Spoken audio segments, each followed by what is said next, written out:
Hi, my name is Elizabeth Ferris. I am a writing instructor at the VMFA Studio School, and in this video I'm going to talk with you about getting started writing about your life. You'll find a lot of writing guides that recommend always writing by hand. Myself, I write on the computer a lot. I find that I can get more written more quickly and that my hand cramps up less. But if you've never given writing by hand a try, I definitely recommend it.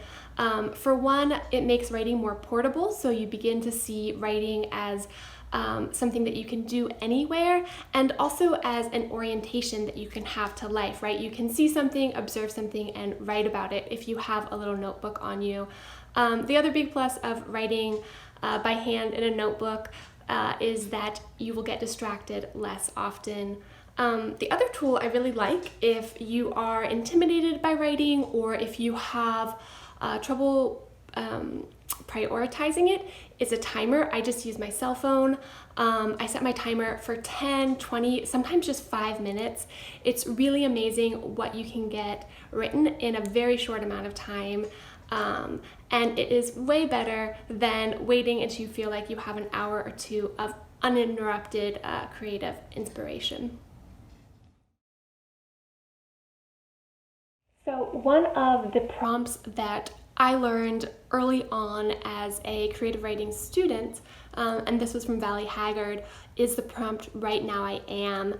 So you just sit down and you spend usually 10 minutes and just start the sentence, "Right now I am," and see what comes. And the reason I love this as a beginning prompt is that you basically can't do it wrong. So if right now what is on your mind is all the laundry you have to get done or the reality television show you watched on Netflix, that is totally fair game. The point of this exercise really, I think, is just to notice the experiences that we're having and practice putting them into words on the page. A little twist that I like to do sometimes in my classes with this warm-up prompt is substituting one or usually all of the 5 senses for the am, right? So right now I see, right now I smell, right now I hear. And the reason I love this is, one, it's really grounding, and two, I think that sometimes when we write, maybe not sometimes, maybe actually often when we write, we feel a lot of pressure to divulge what is in our head. And we forget that actually the body is a wonderful source of kind of knowing and experiencing and sharing that experience. The writer Dani Shapiro has a quote in her book, Still Writing, that is essentially to understand a character's humanity, you have to have access to his or her body, right? So a great place to start for your very first writing prompt about your life is, right now I see, right now I taste, right now I hear, right now I smell. In The Art of Memoir, the memoirist Mary Karr says, if you let yourself tell those smaller anecdotes or stories, the overarching capital S story will eventually rise into view. When we start writing, we often feel pressure to begin with the most sensational, the most dramatic, or the most important thing or event that has happened in our life. And this can be a place that we get really stuck because maybe we are not ready to write about that event, or maybe we don't even know exactly what that event would be. So where I like to start instead are these really concrete memories that maybe don't seem important, but that we can really capture with a lot of detail, especially sensory detail, and a lot of feeling. So a couple of prompts that I can recommend for that are, what did you wear on your first day of high school? What do you remember about your first experiences of driving? What was one meal you always seemed to eat during special occasions with your family? What was the one song that always seemed to be playing on family road trips? So another great way to start small is to find your way into the story via place rather than specific event or specific person. So Anne Lamott actually starts her memoir, Traveling Mercies, in this way, and I just want to read you the first paragraph or so. The railroad yard below our house was ringed in green, in grass and weeds and blackberry bushes and shoulder-high anise plants that smelled and tasted of licorice. This wreath of green, like a cell membrane, contained the tracks and the trains and the roundhouse where engines were repaired. The buildings rose up and out of the water on the other side of the bay, past Angel Island, past Alcatraz. You could see the Golden Gate Bridge over the right, behind Belvedere, where the richer people lived. The anise was said to have been brought over at the turn of the century by Italians who gardened for the people of Belvedere. Tiburon, where I grew up, used to be a working-class town where the trains still ran. Now, mostly wealthy people live here. It means shark in Spanish, and there are small sharks in these parts. My father and shy Japanese fishermen used to catch leopard sharks on the cold green waters of the bay. So what I notice in reading these words are how close I feel to Anne Lamott and her experience, even though she doesn't actually tell us anything that big yet about her childhood.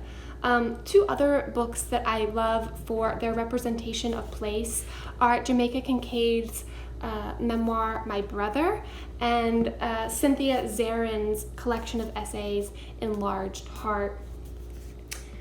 What I like about starting with place is that you don't even necessarily have to know what story you're going to tell. You can just start by capturing those details the way Anne Lamott does, and keep your pencil or keep your fingers on the keyboard moving and see what comes next.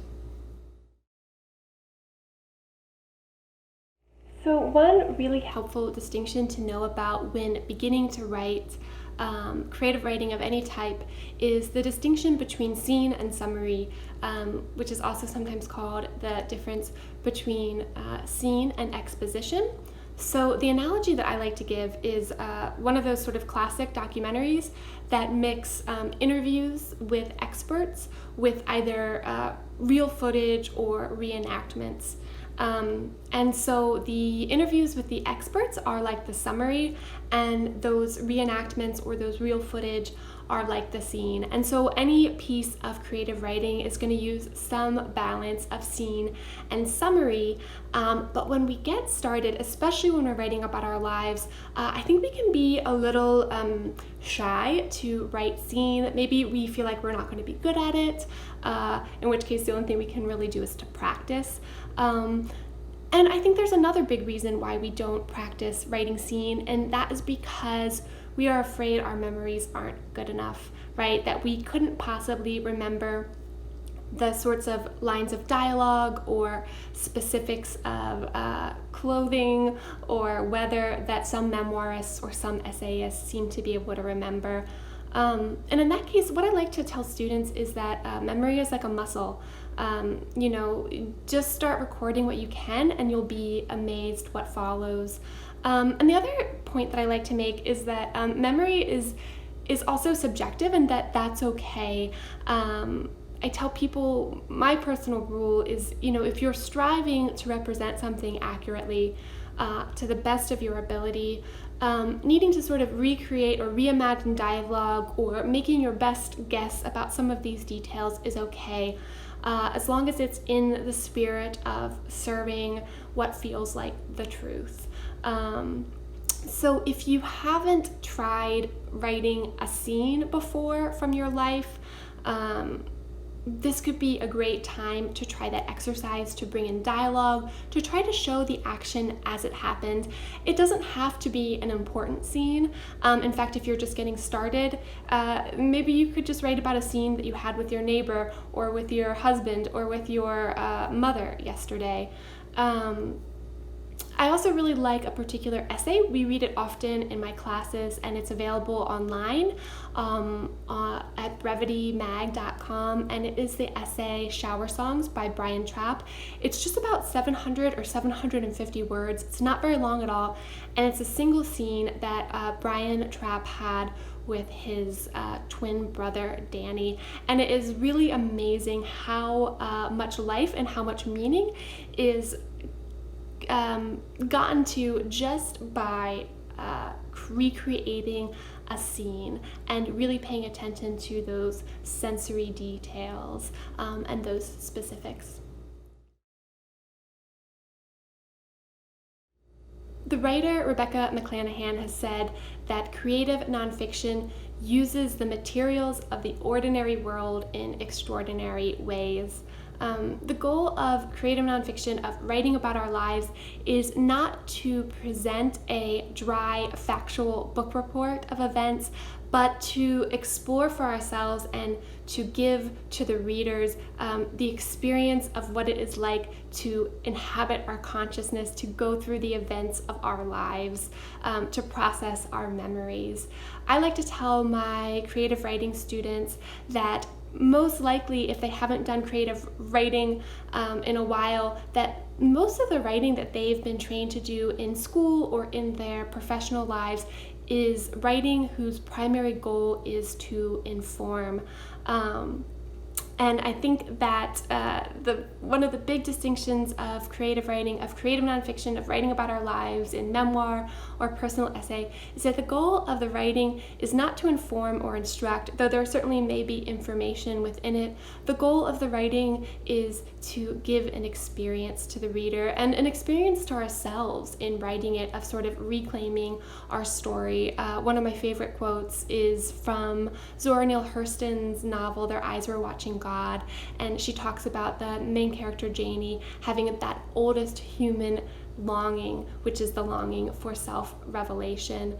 And I think especially in our modern world that can be really quick information and soundbite crazed, taking some time to explore the much slower art of creative writing and reflection and discovery and self-exploration is really worthwhile, regardless of whether or not your eventual goal is to share it with 10 people, 100 people, 100,000 people. So I hope that this video has inspired you. I hope that it's given you something to consider this summer or whenever you happen to be watching it. Just get started and good luck. Hi, my name is Elizabeth Ferris. I am a writing instructor at the VMFA Studio School, and today I'm going to talk to you about getting started writing about your life. Really?